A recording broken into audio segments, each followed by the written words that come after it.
The kingdom of my divine will in the midst of creatures. Book of Heaven, Volume 32, Part 7. June 29th, 1933. How in the divine will there are no stops, as the creature makes herself the repeater of the divine life. Task that is entrusted to her. How God adapts himself to the human littleness. My flight in the divine volition continues. I feel that if it did not continue, I would lack the life in order to live, the nourishment with which to satiate myself, the light in order to see, the feet with which to walk. Alas, I would remain immobilized, wrapped in a deep night. I would lose the way, and would remain halfway. My God, my Jesus, Holy Mamma, free me. And when you see me in danger of stopping, come to my aid. Give me your hand, that I may not stop.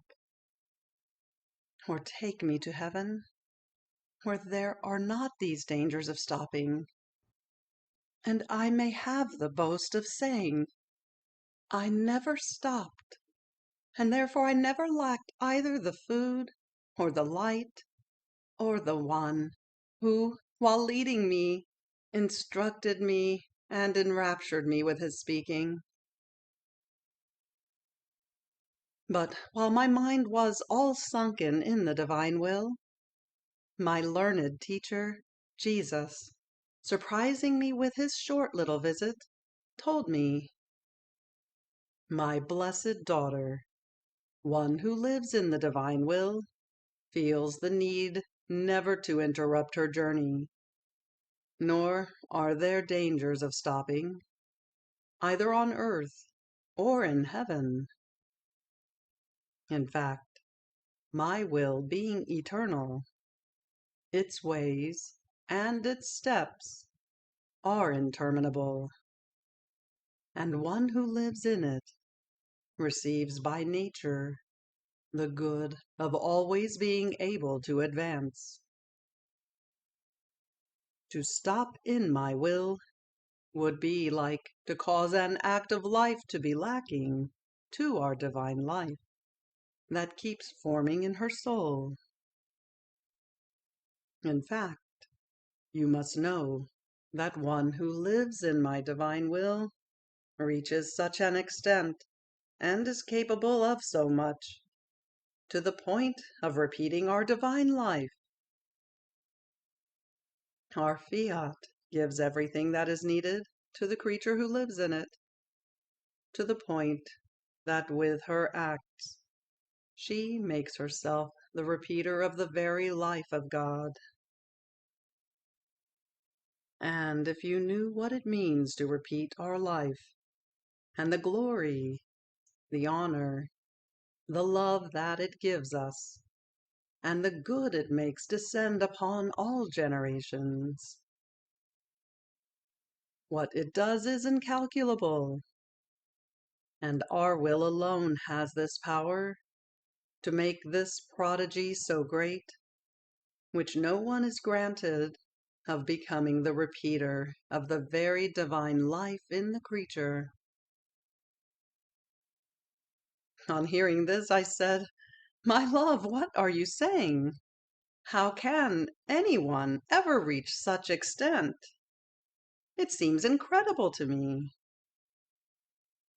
And Jesus, interrupting my speaking, added, My daughter, do not be surprised.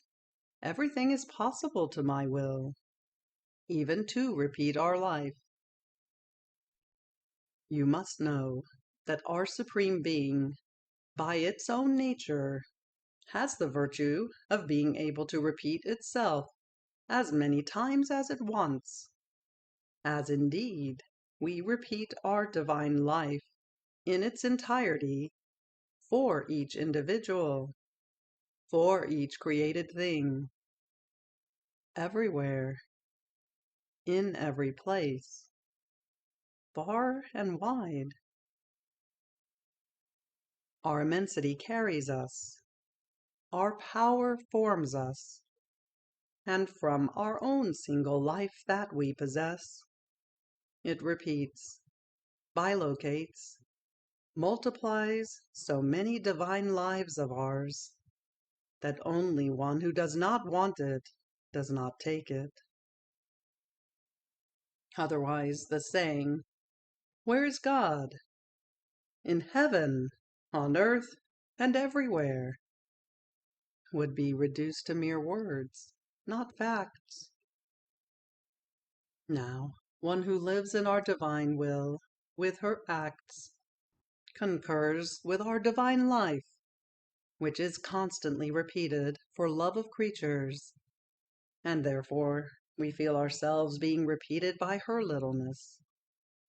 And oh, the contentment, the happiness that we feel, and how our love finds its outlet, its requital, in feeling its very life being repeated by its beloved creature, and in its emphasis of love and of unspeakable joy that we feel, we say, we have given her everything, and everything she has given to us. Nor could she give us more, because we feel that wherever our immensity takes us, she pops out from all sides. There is not one point where she does not make herself heard. And oh, how sweet and pleasant it is to hear her everywhere within our life that she possesses. I love you. I adore you. I thank you. I bless you. So the task that we entrust to one who lives in our volition is to repeat our very divine life. Therefore be attentive, and let your journey be continuous. After this, I continued to think about the divine will, and my always lovable Jesus added, "My daughter, if you knew the sweet and pleasant surprises that the creature in our will gives us. She is little, and finding herself in our fiat, she is surrounded by an immensity that has no end, by a power that has no limits, by a love that not only envelops her completely, but makes her feel that she herself is nothing other than love. And our beauty invests her, and she remains enraptured. So the little one moves her tiny little foot and looks at the immensity that surrounds her. And while she moves her step, she wants to take who knows how much of our immensity. But no, she manages to take but a few drops of our power, love, and beauty, which, though drops, are yet sufficient to fill her so much as to overflow outside, to the point of forming around her streams of our love, of our power, and of our beauty. And the little one gets embarrassed. She tries hard, for she wants to take more, but cannot, because she lacks the space in which to enclose what she wants to take. And we, our Supreme Being, let her do so. Even more, we take pleasure in her efforts and in her embarrassments. We delight, we smile at her, and the little one looks at us, asking us for help, because she feels the need to extend herself more within our immensity, power, and love.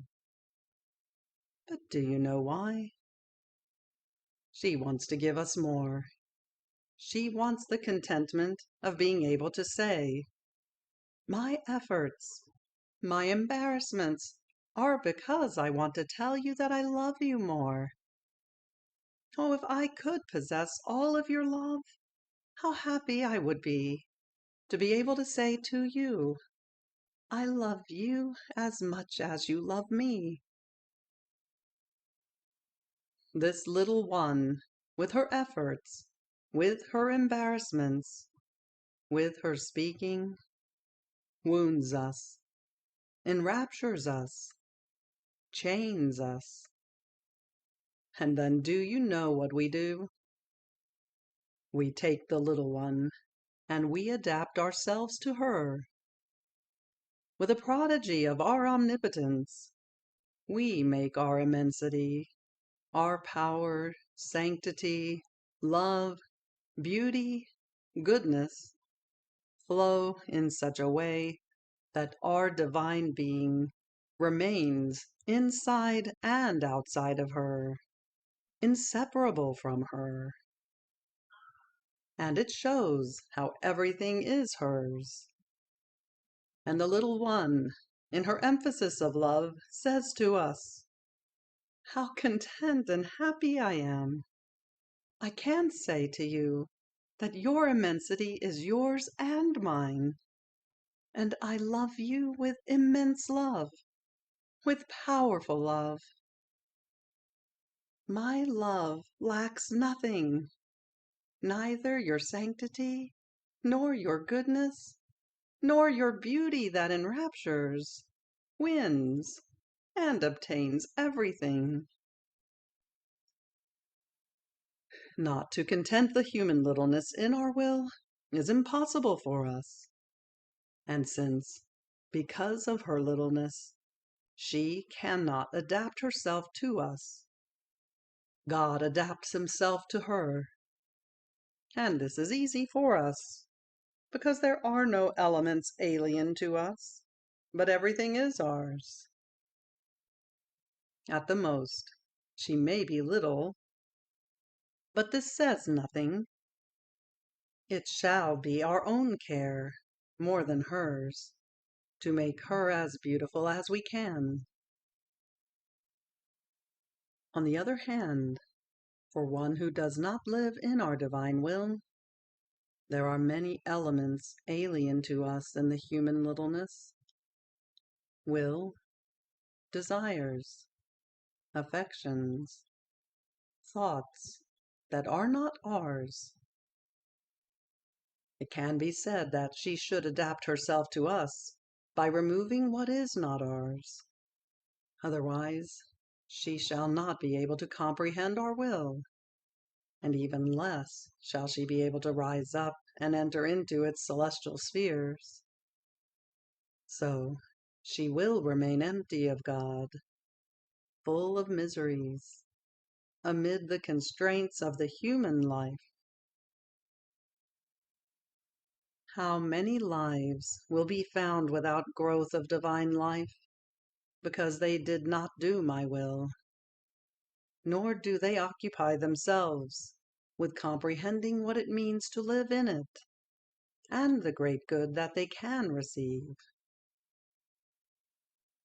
So they shall be many ignorant and illiterate ones of their Creator. Fiat. July 8th, 1933. Each act done in the divine will is link of connection, bond of stability, perennial fecundity. What a fulfilled act in the divine will means. My abandonment in the divine volition continues. I am always little, and I need my eternal mamma, which is the divine will, to carry me always in her arms, to use all the cares with me, to defend me, assist me, nourish me, and with her sweet empire, keep my human will repressed, alive but without life, receiving into its acts the attitude of the supreme will. But while I was resting in its arms, I felt arcane delights, and the rest of the celestial fatherland. And my sovereign Jesus, making me his short little visit, all goodness, told me, "My blessed daughter, how happy I am to find you in the arms of my divine will. I am secure, and you too, when you are in its arms. And while you rest, it works on your behalf, and its works are divine and of infinite value. And I, in seeing you the possessor of its works, rejoice and make feast, saying, 'Oh, how rich is my daughter!' You must know that each act of divine will that the creature undergoes, and voluntarily offers herself to receive, is a link of union that she forms and acquires with her Creator. It can be said that this link encloses God and the creature inside. It connects them together, makes them live from one single life, and forms the inseparability of one from the other. So, as many acts of my will, so many links, in such a way that a long chain appears, in which they both remain linked and connected together on both sides. And it is not only link, but bond of stability and of divine immutability. So the creature is no longer subject to changing, so firm and stable does she feel in the bosom of her celestial Father.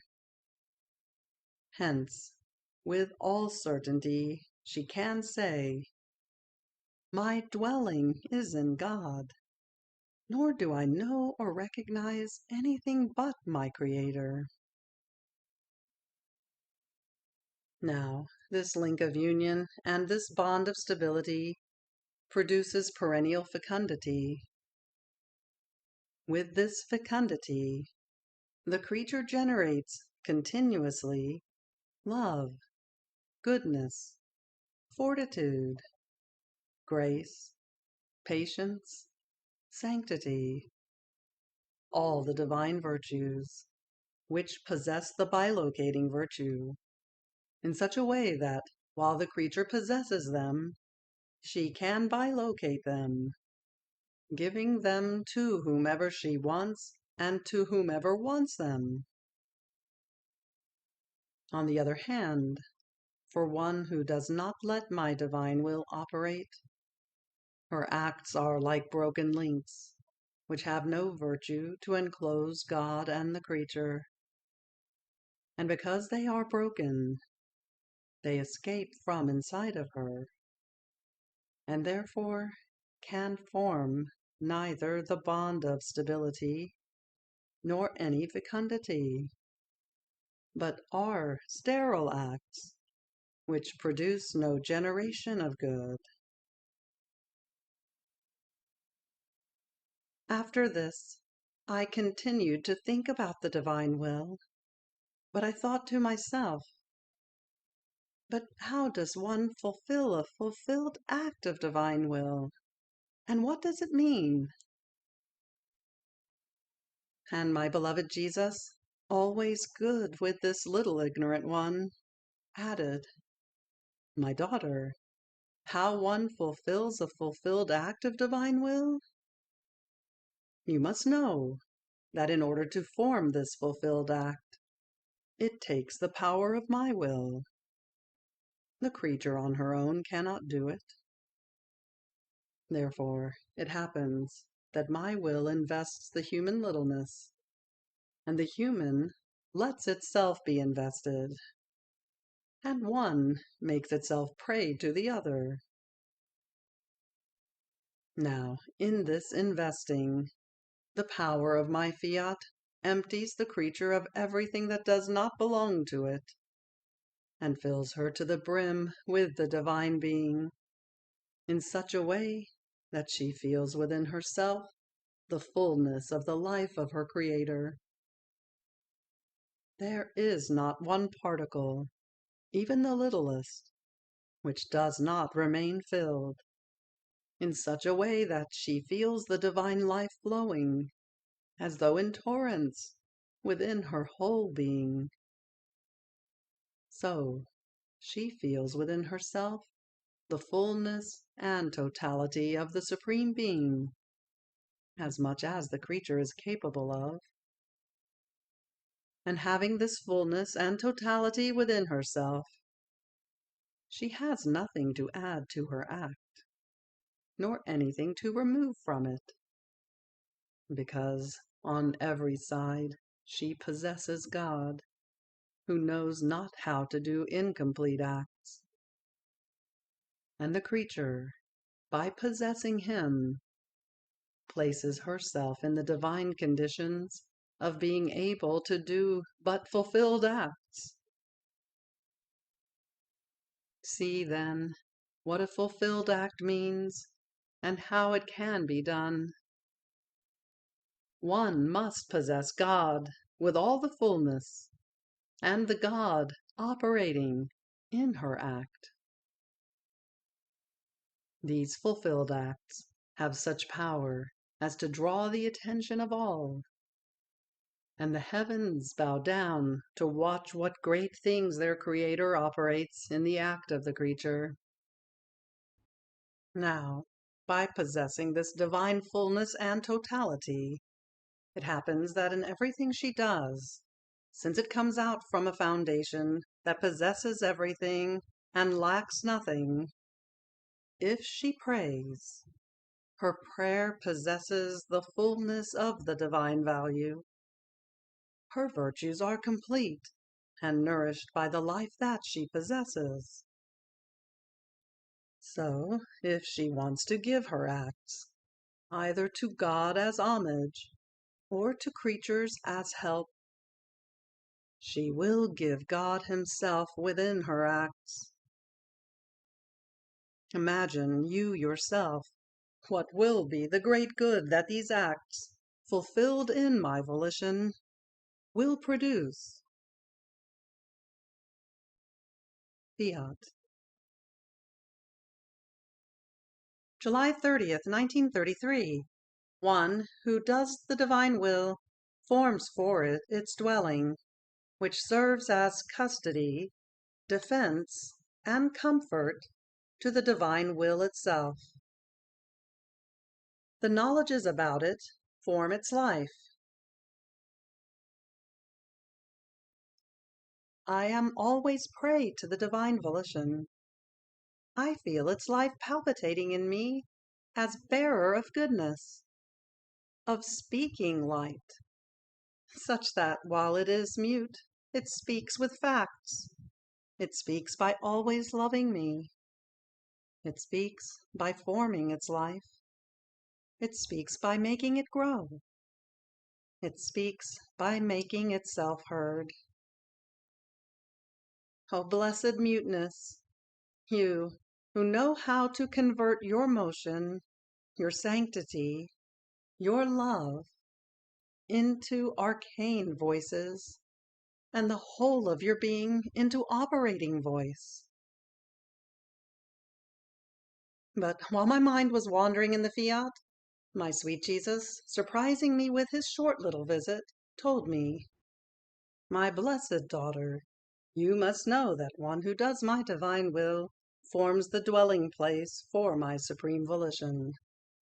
And just as a dwelling has no reason, nor is it free to do what it wants, and only serves as custody, as defense, and as comfort for the one who dwells in it, in the same way, the soul loses her reason within the divine reason, voluntarily surrenders the rights of lordship to my divine will, and remains as custody, as defense, and as comfort for my divine volition, which carries out its life as it best pleases.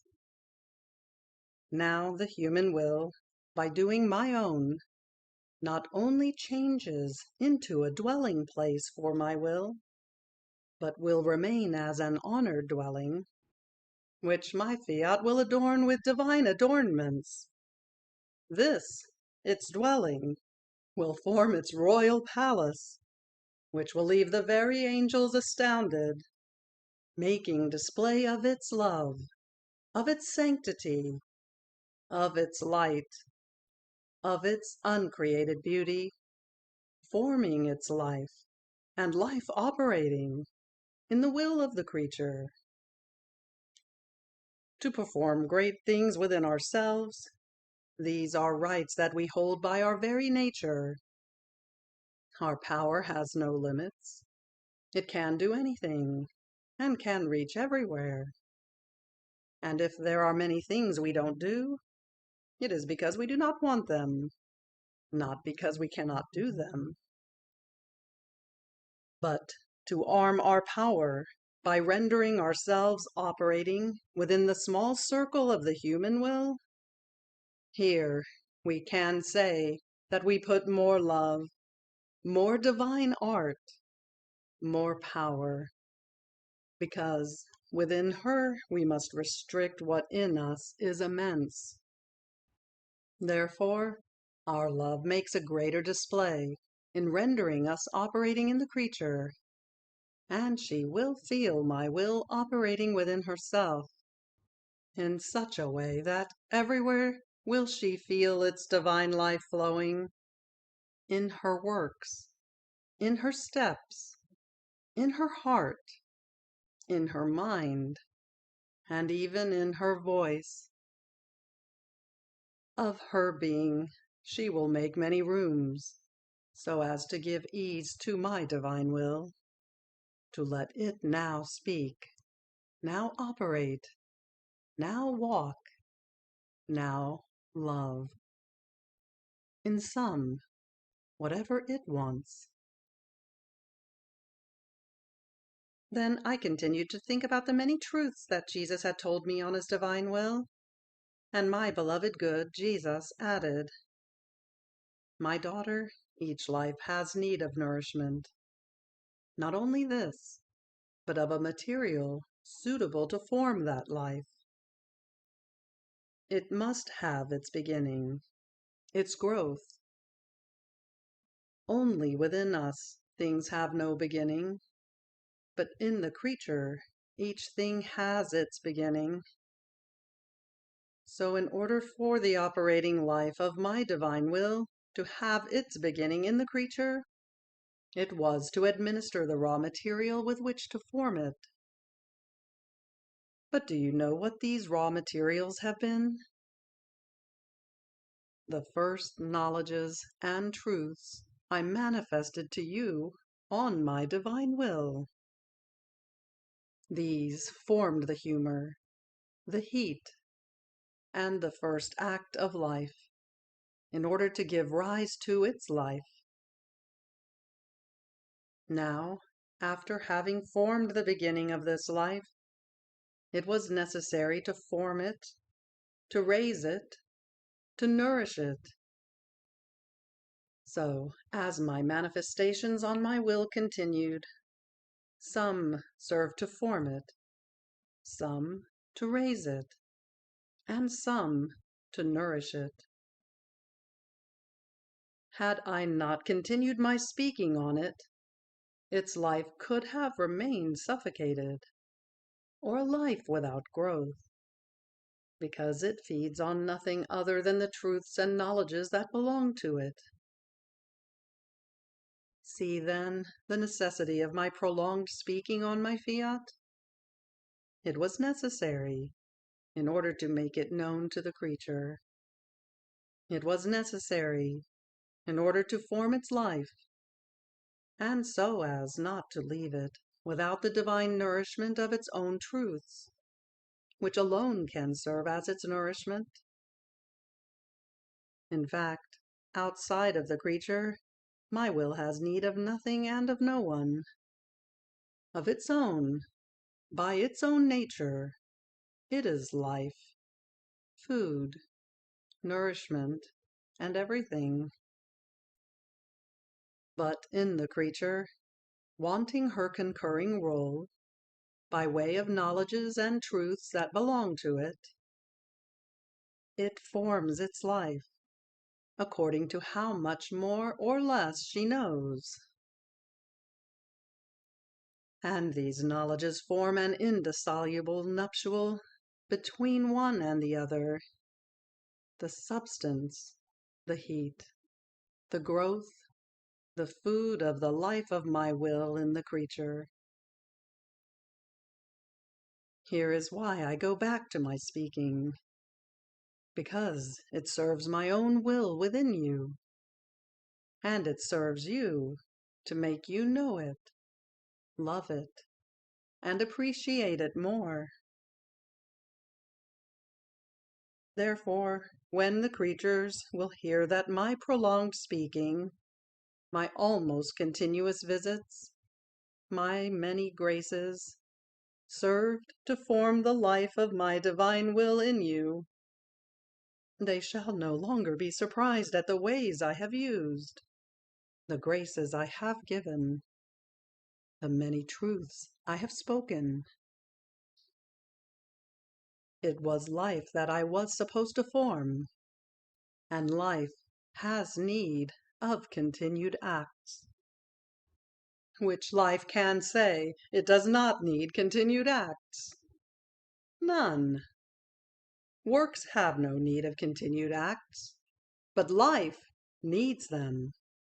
The breath, the heartbeat, the continuous motion, a food that sustains it each day, a garment to cover it, a dwelling to keep it safe.